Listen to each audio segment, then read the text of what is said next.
Drugs వాడే అలవాటు ఉన్న సెలబ్రిటీలు అంతా కేవలం బాధితులు లేక వాడకందారులు మాత్రమే అంటూ తెలంగాణ ప్రభుత్వం క్లారిటీ ఇస్తున్న నేపథ్యంలో టాలీవుడ్ను కుదిపేసిన డ్రగ్స్ వ్యవహారంలో చిక్కుకున్న సెలబ్రిటీలు అంతా కొంతవరకు గట్టెక్కినట్లే అన్న వార్తలు వినిపిస్తున్నాయి. దీంతో ఈ విషయంలో సెలబ్రిటీలకు సంబంధించిన మరో లిస్టు వచ్చే అవకాశం లేదు అని అంటున్నారు. ఇదిలా ఉండగా నిన్న సిట్ అధికారుల ముందుకు విచారణ కోసం వచ్చిన రవితేజను దాదాపు 9 గంటల పాటు విచారించినా, సుమారు 100కు పైగా ప్రశ్నలు అడిగినా ప్రతి ప్రశ్నకు తనకు తెలియదు లేదా గుర్తుకు రావడం లేదు అంటూ రవితేజ చాలా తెలివిగా సమాధానమిచ్చినట్లు టాక్. అంతేకాదు తాను బ్యాంకాక్, గోవా లాంటి ప్రాంతాలకు కేవలం ఐడియాల కోసం వెళ్లేవాడినని రవితేజ అనడం సిట్ అధికారులకే ఆశ్చర్యం కలిగించినట్లు వార్తలు వస్తున్నాయి. ఇది ఇలా ఉండగా రవితేజను అడిగిన ప్రశ్నలలో ఎక్కువగా గతంలో బెల్జియంలో జరిగిన టుమారో ల్యాండ్ ఫెస్టివల్ పైనే ఎక్కువగా సిట్ అధికారులు అడిగారని తెలుస్తోంది.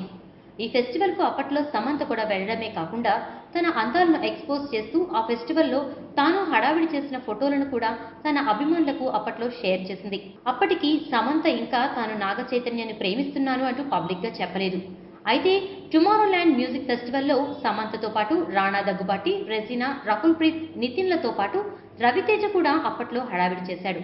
అయితే ఆ పార్టీలో ఏమైనా డ్రగ్స్ తీసుకున్నారా అని సిట్ అధికారులు ప్రశ్నించినప్పుడు అక్కడ తాము అంతా కేవలం రేవ్ పార్టీలో పాల్గొని మ్యూజిక్ ఎంజాయ్ చేశామే తప్పించి తాను ఎవరితోనూ ఎటువంటి డ్రగ్స్ సేవించలేదని రవితేజ చెప్పినట్లు టాక్.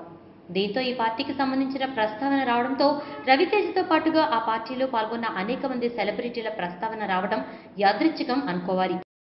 ఈ వీడియోపై మీ విలువైన కామెంట్స్ ని మాతో షేర్ చేసుకోండి. అండ్ ఇంకో విషయం, సబ్స్క్రైబ్ చేయడం మర్చిపోకండి.